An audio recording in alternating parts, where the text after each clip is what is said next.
become user properties as well. So user properties are like in tools like Amplitude, Mixpanel, or Postdoc.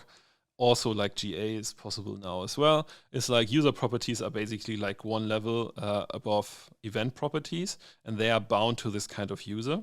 And they basically get inherited by every event that is happening by this kind of user. So if I, for example, have booked trips as a user property, I can later say when, let's say, an account has been deleted, I will still know how many booked trips this kind of person has, even when it's just defined for the user.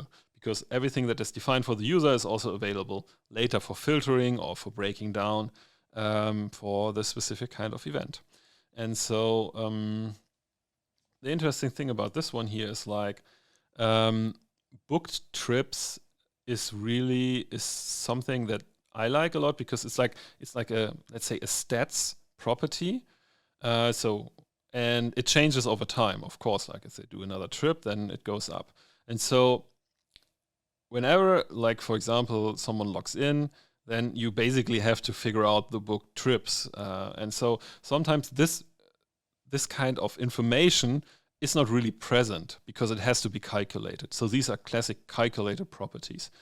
And developers don't like calculated properties because if they would do let's say the easiest implementation, just calculate them on the fly, they usually slow down the system. And so that's not a good way. So usually what you have to do is like to talk to your developers, or even like the developers which I always recommend, are deeply involved in this whole process where you define these things. And so they can come up with a way how they cache these kind of things. So it could be like that booked trips are basically calculated every, I don't know, hour, for example, and just put in a specific kind of table, and then can just pull it from this table and then put here into this. This is one way. Or you could just like enrich like events or user property values later from just data warehouse data. So, but in the end, this property is pretty cool because all these calculated properties, where you usually count up things or sum up things, they are really great for filtering later. So you can really build interesting clusters. So for example, you can create a segment of, let's say, users without a trip, users with their first trip, users, I don't know, hardcore users who already do their 20th trip and more. And so, because they will definitely behave differently on the platform. And so this is then interesting when you go into analysis to filter down by these kind of things. So this is why I like these properties, even when they are a little bit harder to implement. So, and now we come to some more. So I would definitely have something that, so on the other end, so how many objects they have. So if they are just renting out objects, then I would like to have customer lifetime value on both sides. So even from the ones who are booking things and ones who are offering, so both generate customer lifetime on their own. Then of course, like, and also like one thing that you can see here, I try to prefix everything when it's around an entity. So because I define properties around entities and not for specific kind of events. So I did it in the past, but it creates a lot of overhead and makes the whole setup a lot more complicated. And sometimes it ends up that you miss one property for one event. So maybe the account ID is just missed for this one because like the documentation was not totally clear. It's easier when you really say, okay, these are like all the properties that are around account, and they might not all be filled out with one kind of event because, like, I mean, of course, when someone just confirmed their account, they don't have a customer lifetime value or customer lifetime value of 0. So it's easy, that case, but but that's okay. I mean, none of these events have to be, let's say, present, or like properties must be present as well. Account ID is different. So then in the end, of course, like you have to go through all the properties and have to say, okay, which are really mandatory. All right.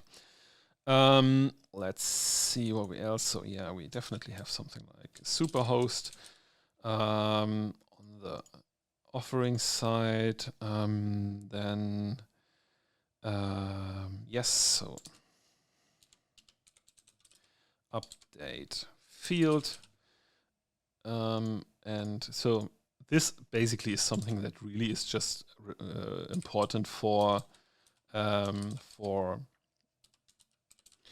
the update event or update activity, but we still define it here. And so here it's like, I mean, it's of course it's not intended that we want to catch all the different kind of, and so this already is misleading because it has to be fields.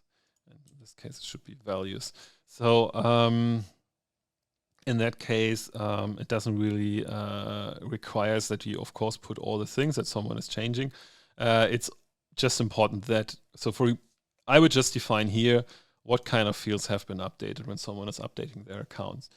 And so just that I get an idea, okay, what are things that are updated pretty often, because this is definitely something that is useful product feedback.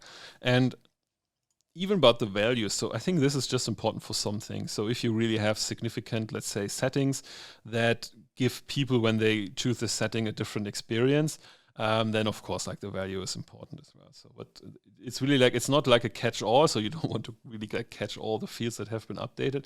And of course, like, I mean, if someone updates their name, it's totally irrelevant for any kind of analysis, so of course you don't track it. But like that you make a decision, okay, what kind of fields would be interesting to know if you start to analyze it. Okay, I think this is quite good for account. So